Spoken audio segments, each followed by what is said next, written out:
Hello दोस्तों, मैं हूं घनश्याम कुशवाहा और आप देख रहे हैं डायमंड एकेडमी इंदौर। दोस्तों आज है 6 नवंबर 2020 और 6 नवंबर 2020 से बनने वाले सभी अंतर्राष्ट्रीय, राष्ट्रीय और मध्य प्रदेश से जुड़े सभी महत्वपूर्ण करंट अफेयर्स प्रश्नों को आज हम इस वीडियो के अंतर्गत डिस्कस करने वाले हैं।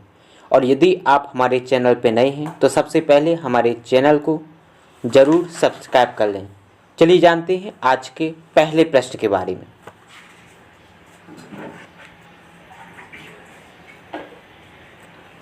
दोस्तों आज का हमारा पहला प्रश्न है, प्रतिवर्ष विश्व सुनामी जागरूकता दिवस का आयोजन कब किया जाता है?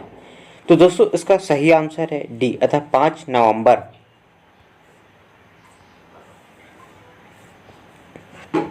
तो दोस्तों याद रखिएगा, प्रतिवर्ष 5 नवंबर को विश्व सुनामी जागरूकता दिवस के रूप में आयोजित किया जाता है।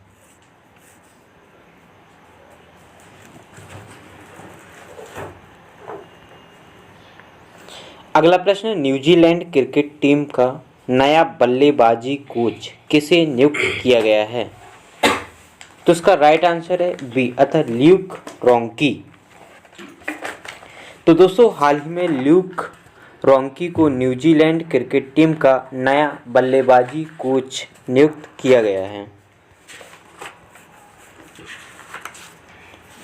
अगला प्रश्न है, किस राज्य सरकार के द्वारा पटाखों की बिक्री और उपयोग पर प्रतिबंध लगा दिया है? तो दोस्तों इसका सही आंसर है ए अर्थात उड़ीसा। तो दोस्तों हाल ही में उड़ीसा सरकार के द्वारा पटाखों की बिक्री और उनके उपयोग पर प्रतिबंध लगा दिया है।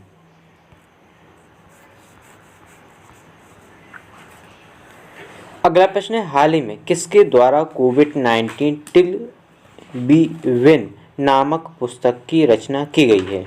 तो दोस्तों इसका सही आंसर है सी अर्थात रणदीप गुलेरिया। दोस्तों याद रखिएगा, रणदीप गुलेरिया एम्स के वर्तमान डायरेक्टर हैं और इन्होंने हाल ही में कोविड-19 टिल बी विन नामक पुस्तक की रचना की है। दोस्तों इस इमेज में देखिए। तो दोस्तों याद रखिएगा, हाल ही में कोविड-19 टिल विन नामक पुस्तक को रणदीप गुलेरिया के द्वारा लिखा गया है। अगला प्रश्न है, मार्लोन सैमुअल्स ने क्रिकेट के सभी प्रारूपों से संन्यास की घोषणा की है। यह किस देश के खिलाड़ी हैं? तो दोस्तों इसका सही आंसर है ए अर्थात वेस्ट इंडीज।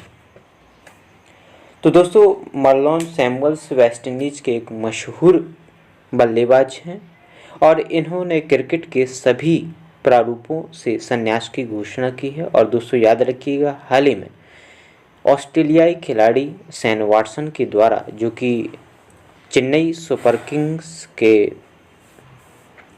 एक अहम हिस्सा रहे हैं, और उन्होंने हाल ही में क्रिकेट के सभी प्रारूपों से संन्यास की घोषणा की है। अगला प्रश्न है, भारतीय क्रिकेट टीम का नया किट स्पॉन्सर किसे बनाया गया है? तो दोस्तों इसका सही आंसर है सी अर्थात एमपीएल। तो दोस्तों याद रखिएगा, एमपीएल को भारतीय क्रिकेट टीम का नया किट स्पॉन्सर बनाया गया है। इसके अलावा दोस्तों ऑप्शन ए में ड्रीम 11 को दिया गया है। और दोस्तों याद रखिएगा, आईपीएल का आयोजन यूएई अर्थात संयुक्त अरब अमीरात में किया जा रहा है। और दोस्तों इस वर्ष आईपीएल 2020 का जो स्पॉन्सर टाइटल है वो ड्रीम 11 को बनाया गया है।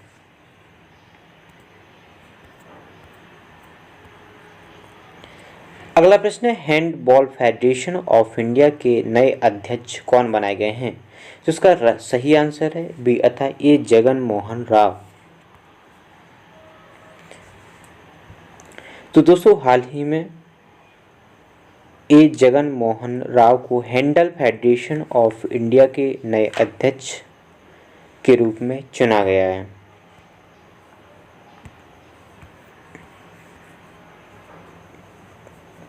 अगला प्रश्न है, एमएट लेही पुरस्कार 2020 से सम्मानित होने वाले पहले भारतीय खिलाड़ी कौन बन गए हैं?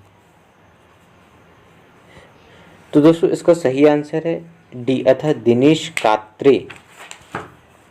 तो दोस्तों हाल ही में दिनेश कात्रे एमएट लाही पुरस्कार 2020 से सम्मानित होने वाले पहले भारतीय बन गए हैं। तो दोस्तों याद रखिएगा, दिनेश कात्रे एमएट लेही पुरस्कार 2020 से सम्मानित होने वाले पहले भारतीय बन गए हैं। अगला प्रश्न है, प्लास्टिक लाओ मास्क ले जाओ नामक पहल किस नगर निगम के द्वारा प्रारंभ की गई है? तो दोस्तों इसका सही आंसर है ए अर्थात देहरादून।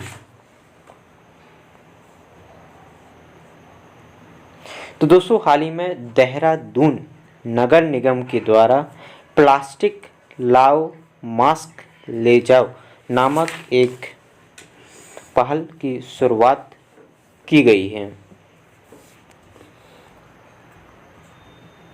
अगला प्रश्न है, हाल ही में जारी फीफा रैंकिंग 2020 में भारत का स्थान कौन सा रहा है? तो दोस्तों इसका सही आंसर है डी अर्थात 109वां स्थान। तो दोस्तों हाल ही में फीफा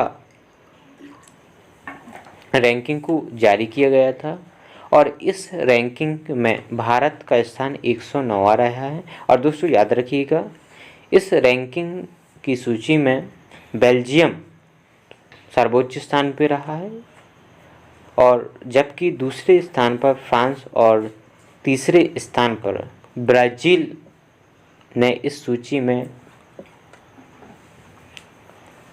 अपना नाम काबिज किया है। दोस्तों पिछले वीडियो में आपको एक प्रश्न दिया गया था जिसका उत्तर आपको कमेंट बॉक्स में डिटेल सहित देना था और यह प्रश्न है, federation of Indian currency sports के नए अध्यक्ष किसे नियुक्त करने की घोषणा की गई है? तो दोस्तों इसका सही आंसर था बिमल जुल्फा। तो दोस्तों हाल ही में बिमल जुल्फा को federation of Indian currency sports के नए अध्यक्ष के रूप में चुना गया है।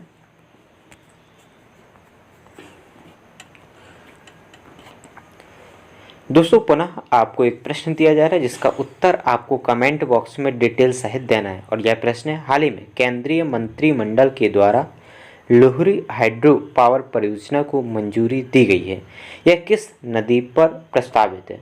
तो दोस्तों इस प्रकार 4 ऑप्शन दिए गए हैं और इन ऑप्शनों के आधार पर आपको सही उत्तर का चयन कर इसका उत्तर आपको कमेंट बॉक्स में डिटेल सहित देना है। तो दोस्तों इस प्रकार हमने 6 नवंबर 2020 से बनने वाले सभी महत्वपूर्ण करंट अफेयर्स प्रश्नों को इस वीडियो के अंतर्गत डिस्कस किया है। और यदि आपको यह वीडियो अच्छा लगता है तो वीडियो को लाइक करें, कमेंट करें और ज़्यादा से ज़्यादा अपने मित्रों तक इस वीडियो को ज़रूर शेयर करें। इसके अलावा यदि आप इस वीडियो की PDF फाइल प्राप्त करना चाहते हैं तो हमारे Telegram channel @diamond academy Indore से डाउनलोड कर सकते हैं। धन्यवाद।